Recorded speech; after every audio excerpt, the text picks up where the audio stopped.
So I just got done with my appointment with a client this evening, and I want to talk about something critical that I feel everybody would benefit from. Some things in life are the way they are because they are simply the way they are.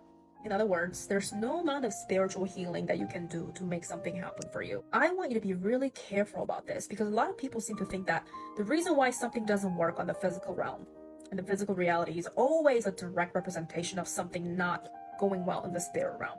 That's not always true. When something isn't going well in your favor, it's not always because something is blocking you. It's not always because someone sent you hexes or someone cursed you. It's not always because there's karmic debt you have to resolve. It's not because you haven't healed enough. It's not because your ancestors are blocking your way. It's not always those reasons. Your reasons in your physical reality don't always have an association with spiritual reasons. This client has spent thousands of dollars on shamans in the past, trying to get the karmic debt to clear out so she can have this thing that she wants in her real life right now, doing all these energetic clearing healing sessions so she can get to this direction that she deeply desires. None of those sessions helped her get what she wants. None. Because what she wanted for herself has to do with her actually facing the reality first and foremost in this physical reality.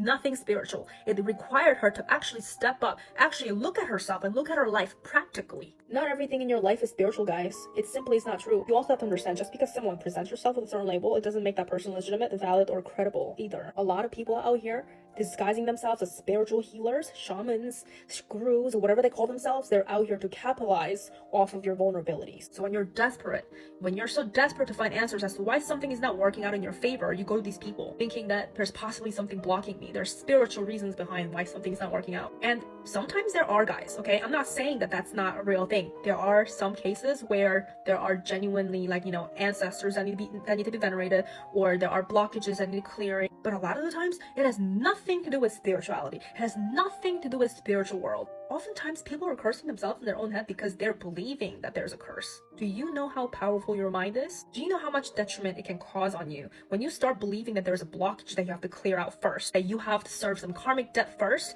in order to have what you want? Understand this. When it comes to navigating through the complexities of life, you cannot always rely on spirituality because that is not the core reason all the time.